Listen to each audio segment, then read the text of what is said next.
Hello everyone, welcome to my YouTube channel math with Reena ma'am. कैसे हैं आप सब? होप सब अच्छे होंगे और अपनी दिल्ली पुलिस की तैयारी अच्छे से कर रहे होंगे। लक्ष्य वर्तिका सीरीज में आप सबका स्वागत है। आज हमारी लक्ष्य वर्तिका सीरीज की 16वीं क्लास है। आज हम 16 दिसंबर 2020 का शिफ्ट 3 का पेपर करेंगे और आज की क्लास में हमारे जो 2020 के पेपर हुए थे, जितने भी कांस्टेबल के, वो सारे खत्म हो जाएंगे। उसके अलावा अब हमें कौन से ईयर के पेपर करने हैं, वो 2022 में as Delhi police constable driver का पेपर हुआ था और Delhi police head constable minister और वायरलेस ऑपरेटर के पेपर हुए थे। तो आप कमेंट में ज्यादा से ज्यादा लिखना कि अब हम जो नेक्स्ट क्लास करेंगे उसमें कौन से पेपर लें। ठीक है, चलिए शुरू करते हैं हमारी आज की क्लास। आज हम लक्ष्य वर्तिका सीरीज की 16th क्लास करेंगे, जिसमें हम 16 दिसंबर 2020 का शिफ्ट 3 का पेपर करेंगे। इसमें हम सिर्फ मैथ्स के क्वेश्चन करेंगे 15। चलिए देखते हैं हमारा question number first. Question number first, एक व्यक्ति 50,000 रुपए का निवेश उस ब्रांड में करता है जो प्रथम 2 वर्षों में 4% वार्षिक दर से और अगले 2 वर्षों में 5% वार्षिक दर से और 5वें वर्ष में 10% वार्षिक चक्रवृद्धि ब्याज देता है। 5वें वर्ष के अंत में वह व्यक्ति कितनी धनराशि प्राप्त करता है। देखो 50,000 रुपये हैं पहले वर्ष में। क्या होता है पहले 2 वर्ष के लिए क्या है, 4% है हमारी दर। तो पहले 2 वर्ष के लिए 4% है तो 104/100 गुणा 104/100। फिर अगले 2 वर्ष के लिए क्या है, 5% है दर, फिर 105/100 गुणा 105/100। और उसके नेक्स्ट ईयर क्या है, 10% है चक्रवृद्धि ब्याज की दर, तो गुणा 110/100। ठीक है, इसको कैलकुलेट करेंगे तो हमारा आंसर आ जाएगा। इसको कैलकुलेट कर लें, इसका आंसर कमेंट बॉक्स में लिखें। चलिए देखते हैं क्वेश्चन नंबर 2।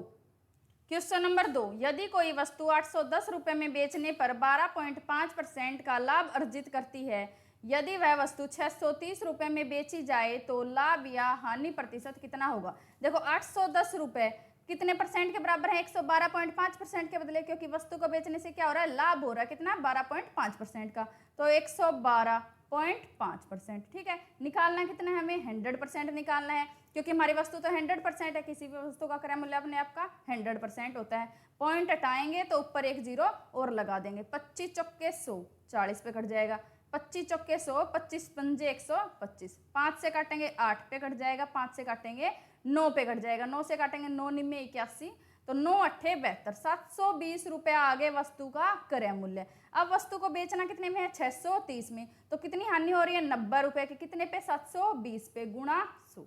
एक जीरो से हमारा एक जीरो कट गया, 9 अट्ठे 72, 5 पे 4 पे 2 5, तो 25/2 यानी कि 12.5% की हानि। ठीक है, तो हमारा आंसर कौन सा हो जाएगा, फर्स्ट ऑप्शन सही हो जाएगा। चलिए देखते हैं क्वेश्चन नंबर 3। क्वेश्चन नंबर 3, यदि कोई धनराशि x% वार्षिक साधारण ब्याज पर 2 वर्षों के लिए दी गई, यदि वह धनराशि x.2% पर दी होती तो यह 108 रुपये अधिक अर्जित करती। निवेश की गई धनराशि ज्ञात करो। देखो कितने वर्ष के लिए x% है, कोई धनराशि x% ब्याज है, और कितने वर्ष के लिए, 2 वर्ष के लिए। यहाँ पे तो उसको ब्याज मिलता 2x% है ना। नेक्स्ट क्या बोला है कि यदि उसको x+2% में दिया होता, x+2% में दिया होता, वही सेम 2 साल के लिए, तो उसको कितना ब्याज मिलता, 2x+4% है ना, ये वाला ब्याज मिलता। तो देखो 2x तो यहाँ भी मिल रहा है, 2x यहाँ पे भी मिल रहा है, जो एक्स्ट्रा मिल रहा है वो कितना परसेंट मिल रहा है, 4% एक्स्ट्रा मिल रहा है, और इस 4% के बदले रुपयों में कितना अधिक दे दिया, 108 रुपये अधिक दे दिए, तो 4% की वैल्यू आ गई 108, 1% की बटा 4, और हमें निकालना क्या है, क्रय मूल्य निकालना है। तो क्रय मूल्य कितना है, 100% होता है, वो धनराशि कितनी हो जाएगी, गुणा 100। 4 से काटेंगे किस पे कट जाएगा, 25 पे, 25 अट्ठे 200, 2 25 और 2 27, 2700 रुपये आगे वस्तु का जो निवेश की गई राशि है वो। तो कौन सा ऑप्शन सही है हमारा, फर्स्ट ऑप्शन सही है। चलिए देखते हैं question number 4। Question number 4, 400 metre और 350 मीटर लंबी 2 रेलगाड़ियां समांतर ट्रैक पर जा रही हैं। एक ही दिशा में चलते हुए तेज चलने वाली रेलगाड़ी धीमी चाल से चलने वाली रेलगाड़ी को 75 सेकंड में पार कर जाती है। वे विपरीत दिशा में पूर्व की ही चाल से चलते हुए एक दूसरे को पूरी तरह से 15 सेकंड में पार करती हैं। उन रेलगाड़ियों की चाल का अंतर ज्ञात करो। यहाँ पे देखो, जब वो एक दूसरे को पार कर रही हैं समांतर चलते हुए, मान लो ए से बी तक कोई दो रेलगाड़ियां चल रही हैं, दोनों एक दूसरों को, मान लो एक तेज चल रही है, एक की चाल है एक्स, दूसरी की चाल है मान लो वाई, एक्स प्लस वाई, ठीक है। जब ये एक दूसरे को पार कर रही हैं तो दोनों की टोटल दूरी को ही कवर करेंगी। देखो मान लो ये वाली चाल पीछे से आ रही है तो ये पहले तो इसकी कवर करेगी, फिर ये अपनी दूरी भी कवर करेगी, है ना। तो दोनों की दूरी हमेशा जुड़ेगी। तो जहाँ पे ये दोनों ट्रेन एक दूसरे को पार करेंगी तो इन दोनों को अपनी दोनों की ही जो दूरी है वो पार करनी पड़ेगी। तो कुल दूरी तो कितनी हो जाएगी, कुल दूरी तो होगी हमारी 750 मीटर, ठीक है। और जब एक साथ चल रही हैं, एक ही दिशा में चल रही हैं, तो चाल क्या होती है, घट जाती है। तो चाल एक ही दिशा में है तो x माइनस वाई, और एक ही दिशा में नहीं है x प्लस वाई, तो वो उसमें चालें जुड़ जाती हैं। तो जब एक ही दिशा में जा रही हैं तो समय कितना ले रही हैं, 75 सेकेंड। तो 750 बटा 75 यानी कि कितना दूर, चाल कितनी आ गई, 10 मीटर पर सेकेंड, ठीक है। तो जब एक ही दिशा में जा रही हैं तो चाल कितनी आ गई, 10 मीटर पर सेकेंड, यानी कि x माइनस वाई हमारा कितना आ गया, 10। नेक्स्ट क्या बोला है कि जब ये एक दूसरे को विपरीत दिशा में पार करती हैं पूर्व की ही चाल से, तो कितना समय लेंगी, 15 सेकेंड का। तो दूरी तो हमारी सेम वही है 750, तो 750 बटा 15, अब समय कितना लेंगी, 50 सेकेंड, है ना। तो अब चाल कितनी आ गई, 50 मीटर पर सेकेंड। तो x प्लस वाई कितनी आ गई, 50, दूरी निकालनी है। यहाँ पे देखो हमारे पास x माइनस वाई तो आ गया 10, x प्लस वाई आ गया 50। अब हमें दोनों की चाल ही निकालनी, क्योंकि दोनों की चाल का अंतर हमसे पूछा है। तो x माइनस वाई बराबर है 10, x प्लस वाई बराबर है 50। तो दोनों को जोड़ देंगे तो y से हमारा y कट जाएगा, 2x बराबर है 60। तो x की वैल्यू क्या आ गई, 30 आ गई, ठीक है। तो अब y की वैल्यू निकालेंगे तो x माइनस वाई हमारे पास 10 था, तो 30 माइनस वाई बराबर है 10, तो y की वैल्यू क्या आ गई, 20, ठीक है। तो दोनों, एक की चाल है 30, एक की चाल है 20, तो दोनों का अंतर कितना आ गया, 10 का। तो कौन सा ऑप्शन सही हो जाएगा, हमारा फर्स्ट ऑप्शन सही हो जाएगा। चलिए देखते हैं क्वेश्चन नंबर 5। क्वेश्चन नंबर 5, अकेले कार्य करते हुए ए किसी काम को 30 दिनों में पूरा कर सकता है। 10 दिन कार्य करने के बाद ए ने वह कार्य छोड़ दिया और तब शेष काम को बी ने 32 दिनों में कर दिया। एक चीज देखो, यहाँ पे ए किसी काम को 30 दिन में कर सकता था, 10 दिन तक उसने काम किया और उसने बाकी काम छोड़ दिया। तो ए का कितने दिन का काम बाकी बचा है, 20 दिन का काम बाकी बचा है ना, क्योंकि ए 30 दिन में तो काम पूरा कर देता, 10 दिन तक उसने काम किया लेकिन फिर उसने काम छोड़ दिया। तो जो बचा हुआ शेष काम था उसको ए 20 दिन में पूरा कर सकता था, है ना। और इस बचे हुए काम को बी ने कितने दिन में किया है, 32 दिन में किया है, 32। दोनों का ले लेंगे एलसीएम, तो दोनों का एलसीएम लेंगे तो कितना आ जाएगा, 32 दूनी 64, तो 640। तो इसकी कार्य क्षमता 32, इसकी कार्य क्षमता कितनी, 20, ठीक है। अब देखो यहाँ पे अब क्या पूछा है, एक साथ मिलकर ए और बी उस कार्य को कितने दिनों में पूरा कर सकते हैं। तो देखो ए तो काम कितने दिन में कर सकता था, 30 दिन में। ए की कार्य क्षमता कितनी, 32, तो गुणा 32, ये तो आ गया हमारा कुल कार्य बटा दोनों की कार्य क्षमता। तो दोनों की कार्य क्षमता कितनी है, 52 है। तो देखो 2 से काटेंगे 16 दूनी 32, 2 से काटेंगे 26 दूनी 52, फिर से 2 से काटेंगे 8 पे कट जाएगा, फिर से 2 पे काटेंगे 13 पे कट जाएगा। तो अब कितना आ गया, 3 8 24, 240 बटा 13, 13 एक कम 13, 110, 13 8 104, सही 6 बटा 13। तो कौन सा ऑप्शन सही हो जाएगा, हमारा फोर्थ ऑप्शन सही हो जाएगा। चलिए देखते हैं क्वेश्चन नंबर 6। क्वेश्चन नंबर 6, 10 से 59 तक की संख्याओं में 2 या 7 इकाई अंक वाली संख्याओं का प्रतिशत ज्ञात करो। क्या बोल दिया हमें, 10 से 59 तक जिन संख्याओं में इकाई का अंक 2 या 7 हो उन संख्याओं का प्रतिशत बताओ। तो सबसे पहले तो देखो 10 से 59 तक टोटल संख्याएं कितनी होगी, 50 संख्याएं होगी हमारी, 50 संख्याएं होगी हमारी 10 से 59 तक। अब ऐसी संख्याएं कितनी है जिनकी इकाई का अंक 2 हो। तो देखो एक तो है 12, 22 है हमारा, 32 है, 42 है और 52 है। इसके अलावा ऐसी कोई भी संख्या नहीं है जिसके इकाई का अंक 2 हो। तो 5 संख्याएं तो हो गई ये। ऐसे ही सेम 7 का इकाइकांक तो 17 हो गया हमारा, 27 हो गया, 37 हो गया, 47 हो गया और 57 हो गया। इसके अलावा भी कोई एक संख्या ऐसी नहीं है जिसकी इकाइकांक 7 हो। तो 5 संख्याएं होगी हमारी ये। देखो टोटल संख्याएं होगी 10। टोटल यहाँ पे संख्याएं कितनी है 10 से 59 तक, 50 गुणा 100, 5 घट गया 2 पे, तो टोटल कितनी संख्याएं हैं 20% संख्याएं हैं जिनकी इकाइकांक 2 से 7 के बीच में, 2 या 7 होता है 10 से 59 के बीच में। कौन सा ऑप्शन सही हो जाएगा हमारा, फर्स्ट ऑप्शन सही हो जाएगा। चलिए देखते हैं क्वेश्चन नंबर 7। क्वेश्चन नंबर 7, यदि 44 सेंटीमीटर क्यूब सोने से 1 mm व्यास वाला तार बनाया जाता है तो उस तार की लंबाई मीटर में ज्ञात करो। यहाँ पे देखो मीटर में हमें दिया है, तो सबसे पहले देखो तार जो हमारा होता है वो किस आकृति का होता है वो सबसे पहले हमें पता होना चाहिए। जो तार होता है वो हमारी बेलन नुमा आकृति का होता है, क्योंकि तार हमारा राउंड होता है और उसकी एक लंबाई होती है। जो चीजें हमारी राउंड फॉर्म में होती हैं और उनकी कुछ लंबाई होती है उनको हम बेलन कहते हैं। तो यहाँ पे देखो बेलन का व्यास हमें दिया है, बेलन का व्यास हमें दिया है, व्यास दिया है 1 mm। तो हमें क्या चाहिए, त्रिज्या चाहिए, क्योंकि जो बेलन का आयतन होता है वो पाई आर स्क्वायर एच होता है। तो आर हमारा क्या हो जाएगा 1/2 mm। ठीक है, तो बेलन का आयतन क्या होता है पाई आर स्क्वायर एच। ठीक है, यहाँ पे हमारे पाई की वैल्यू दी होगी 22/7।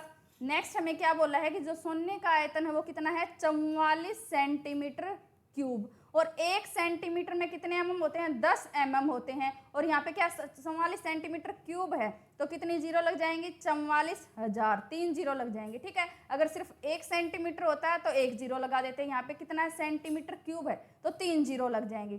तो अब यहाँ पे देखो 44,000 बराबर है पाई आर स्क्वायर एच, तो 22/7 गुणा आर स्क्वायर, आर हमारा है 1/2, तो 1/2 एच हमें निकालना है। तो 22 दूनी 44 कितना आ जाएगा, एच हमारा आ जाएगा 2000 गुणा 7 गुणा 2 गुणा 2। अब हमें किस में वैल्यू चाहिए, मीटर में वैल्यू चाहिए। अब मिलीमीटर को हम जब मीटर में बदलेंगे तो कितना आ जाएगा, 1000 से भाग दे देंगे, 3 जीरो से हमारी 3 जीरो कट जाएगी। तो 2 सत्ते 14, 14 28, 28 दूनी 56। तो कौन सा ऑप्शन सही हो जाएगा हमारा, सेकंड ऑप्शन सही हो जाएगा। चलिए देखते हैं क्वेश्चन नंबर 8। क्वेश्चन नंबर 8, 5 घंटियां अपने आप क्रम से 12 मिनट, 8 मिनट, 6 मिनट, 3 मिनट और 10 मिनट के अंतराल पर बजती हैं। घड़ियों के पहली बार चालू होने से लेकर, देखो जब ये चालू हुई है, इस लाइन का मतलब है कि जब ये चालू हुई है उस टाइम पे ये एक साथ बजी हैं। ठीक है, 12 घंटे में एक साथ वे कितनी बार बजेंगी। तो यहाँ पे देखो एक साथ बजेंगी, घंटियों का सवाल है तो हम सबको अंडरस्टूड है कि हमें यहाँ पे एलसीएम निकालना है। ठीक है, तो 12, 8, 6, 3 और 10 का निकालना है हमें एलसीएम। तो एलसीएम निकाल देंगे। ठीक है, तो सबसे पहले करेंगे 2 से भाग, तो 6, 4, 3, 3 और 5। फिर से करेंगे 2 पे फिर से चला जाएगा, तो 3, 2, 3, 3, 5। अब चला जाएगा हमारा 3 पे, तो 1, 2, 1, 1, 5। अब और ज़्यादा नहीं जाएगा, तो 2 दूनी 4, 4 तिया 12, 12 दूनी 24, 24 पंजे 120। तो 120 मिनट के अंतराल में ये एक साथ बजती हैं। 120 मिनट यानी कि 2 घंटे में एक बार बजेंगी, और घंटे हमें कुल कितने दे दिए 12, तो 12/2 कितने 6 घंटे, 6 बार बजेंगी ये शुरू से लेके आखिर तक। लेकिन यहाँ पे घड़ियों के पहली बार चालू होने से लेकर। ठीक है, तो यहाँ पे हमारा कौन सा ऑप्शन सही हो जाएगा, हमारा सेकंड ऑप्शन सही हो जाएगा। चलिए देखते हैं क्वेश्चन नंबर 9। ए और बी का वेतन क्रमशः 3:5 के अनुपात में है। यदि प्रत्येक का वेतन 70,000 रुपये बढ़ जाता है तो नया अनुपात 5:6 हो जाता है। ए का वर्तमान वेतन बताओ। देखो 3/5 यानी कि 3x प्लस 70,000 है ना, क्योंकि दोनों का ही वेतन 70,000 रुपये बढ़ा है। तो 5x प्लस 70,000 है ना, तो नया अनुपात क्या हो गया 5/6, 6 की इधर गुणा 5 की इधर गुणा, तो 6 तिया 18x प्लस 6 सत्ते 42, तो 4 जीरो लग जाएंगे, 5 5 25x प्लस 5 सत्ते 35। ठीक है, तो x इधर ले आएंगे, ये इधर लाके घटा देंगे, तो ये कितना आ जाएगा 70,000 बराबर है 7x, और x की वैल्यू हमारी क्या आ गई 10,000 आ गई। ठीक है। तो अब हमारा जो वेतन है वो कितना है, देखो ए का वेतन है 3x, बी का है 5x, किसका वेतन हमसे पूछा है, ए का वेतन पूछा है, x की वैल्यू कितनी आ गई 10,000, तो 3x की वैल्यू 3 गुणा 10,000 तो कितनी आ गई 30,000 रुपये। ठीक है, तो कौन सा ऑप्शन सही हो जाएगा, हमारा थर्ड ऑप्शन सही हो जाएगा। चलिए देखते हैं क्वेश्चन नंबर 10।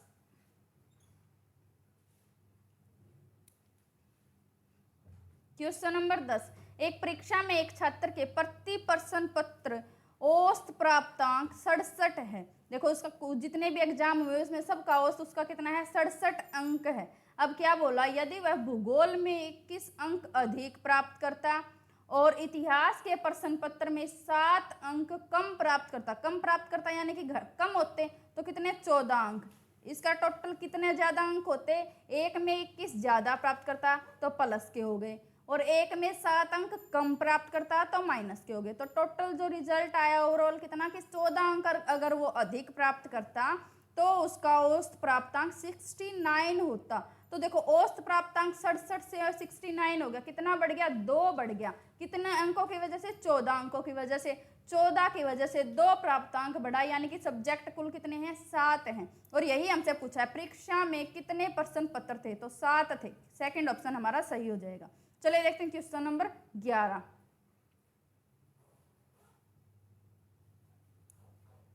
क्वेश्चन नंबर 11, 2 अंकीय एक संख्या के अंकों का गुणनफल 12 है। जब उस संख्या में 9 जोड़ा जाता है तो अंकों का क्रम पलट जाता है, वह संख्या है। तो सबसे पहले ऐसे जब भी क्वेश्चन मिले तो आप ऑप्शन मेथड से जाओ। देखो सबका जो गुणा है वो 12 बन रही है, 3 चौके 12, ठीक है। लेकिन यहाँ पे देखो 34 में अगर हम 9 ऐड करते हैं तो हमारा आंसर कितना आता है 43। तो देखो 34 को पलटते हैं तो भी 43 आता है। तो हमारा यहीं पे हमारी जो भी शर्तें दे रखी थी क्वेश्चन की वो पूरी हो गई। इसके अलावा देखो 43 को पलटेंगे तो 34 बनता है, लेकिन 43 में जब 9 ऐड करते हैं तो हमारा 52 बनता है, तो ये यहीं पे गलत हो गया, ठीक है।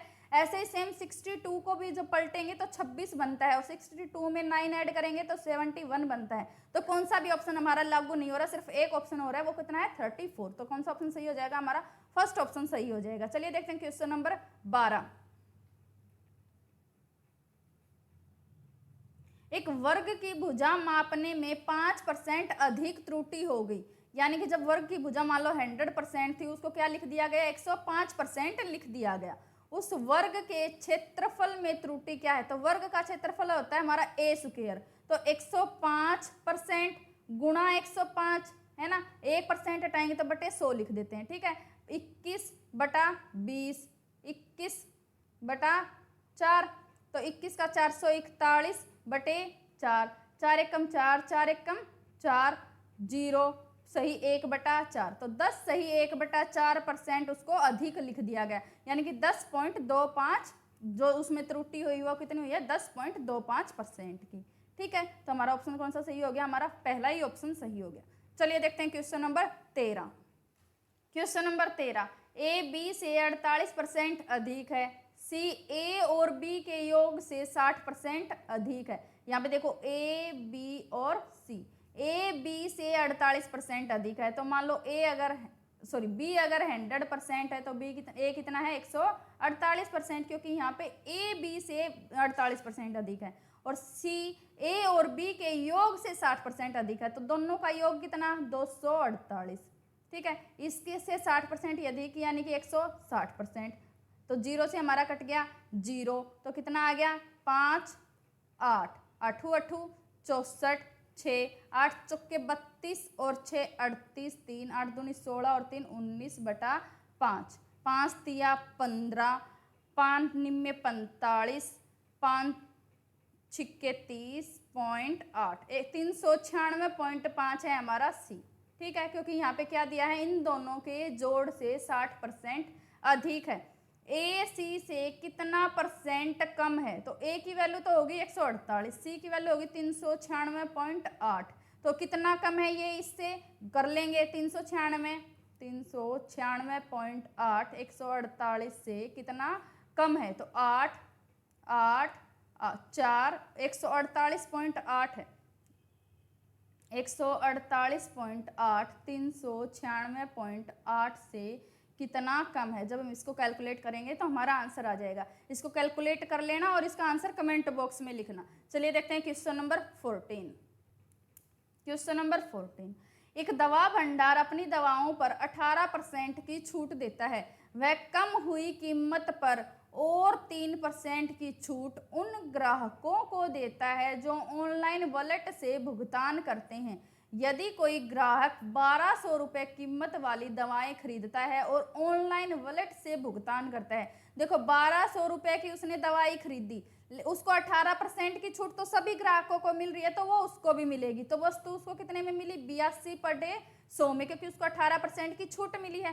प्लस उसको ये 3% की छूट एक्स्ट्रा और मिली है। यहाँ पे देखो, वह कम हुई कीमत पर, जो ये वाली कीमत है इस पे 3% की छूट एक्स्ट्रा इसलिए मिल रही है क्योंकि वह वॉलेट से पेमेंट करता है। तो यहाँ पे ये भी वॉलेट से पेमेंट कर रहा है, तो इसकी जो नई कीमत होगी वो 97/100 होगी। ठीक है, 2 जीरो से हमारी यहाँ पे 2 जीरो कट गई। तो जब हम इसकी गुणा करेंगे तो हमारा कौन सा ऑप्शन सही हो जाएगा? 954.48, पहला ही ऑप्शन हमारा सही हो जाएगा। तो कौन सा ऑप्शन सही है हमारा? फर्स्ट ऑप्शन सही है। चलिए देखते हैं क्वेश्चन नंबर 15 और आज की क्लास का हमारा आखिरी क्वेश्चन।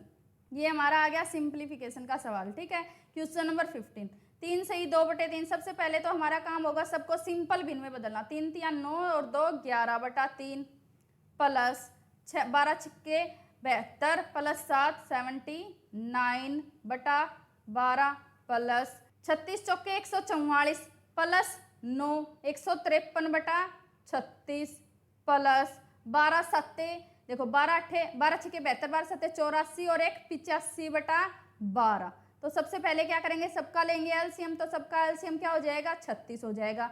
12 तिया 36, तो 12 और 11 की गुणा 12 एकम 12 1 12 एकम 12 और 1 13। ठीक है, प्लस 12 तिया 36 3 निम्मे 27 2 3 सत्ते 21 और 2 23 337 प्लस 153 प्लस 85 की फिर से 3 से गुणा 3 पंजे 15 1 3 8 24 और 1 25। जोड़ देंगे सबको, है ना? तो 132 237 153 और 255 को ऐड कर देंगे। देखो 9 3 12 और 5 17 1 6 5 1 7 7 और 10 17 1 2 2 4 1 5 और 2 7 777/36। ठीक है, अब देखो क्या बोल रहा है हमसे, कौन सा न्यूनतम भिन्न जोड़ा जाए जिससे योगफल जो है वो पूर्णांक हो जाए। तो अब यहाँ पे देखो 777 को सबसे पहले करेंगे 36 से भाग, जितना हमारा शेषफल बचेगा उतना ही हम इसमें जोड़ देंगे। तो 36 दूनी 72 5 36 एकम 36, तो कितना बच गया? 21। तो 21/36 हम इसमें ऐड करेंगे तो ये हमारा पूरा पूरा भाग चला जाएगा, यानी कि एक पूर्ण वर्ग संख्या बच जाएगी। 3 सत्ते 21, 3 से कट जाएगा 12 पे, तो 7/12 हमें इसमें ऐड करना पड़ेगा, जिससे हमारी ये एक पूर्ण वर्ग संख्या बन जाएगी। तो कौन सा ऑप्शन सही हो जाएगा? तो इसका आंसर हो जाएगा 7/12। कौन से ऑप्शन में? हमारे फोर्थ ऑप्शन में है। ये जो 2020 के पेपर थे ये हमारा लास्ट पेपर था जो हमारी आज की क्लास में खत्म हो गया। इसके बाद हमें कौन से पेपर करने हैं वो आप कमेंट बॉक्स में लिखना। 2020 के बाद हमारा सीधा 2022 में ही दिल्ली पुलिस के एग्जाम हुए थे, जो दिल्ली पुलिस कांस्टेबल ड्राइवर के थे, Delhi police head constable ministerial के थे, Delhi police head constable wireless operator के थे। तो जो आप लोग बोलोगे हम उसका ही क्वेश्चन पेपर स्टार्ट कर देंगे। तो आप ज़्यादा से ज़्यादा कमेंट करें कि हम किसके पेपर करवाएं अब अपने नेक्स्ट क्लास में, दिल्ली पुलिस कांस्टेबल ड्राइवर के करवाएं या हेड कांस्टेबल के करवाएं। ठीक है, चलिए आज की क्लास हमारी यहीं खत्म होती है। अगर आपको आज की क्लास पसंद आई तो वीडियो को लाइक करें, चैनल को सब्सक्राइब करें और साथ ही साथ बेल आइकन दबाना न भूलें, जिससे आपको आने वाली सारी क्लासेस की latest update time to time मिलती रहे। Thanks for watching.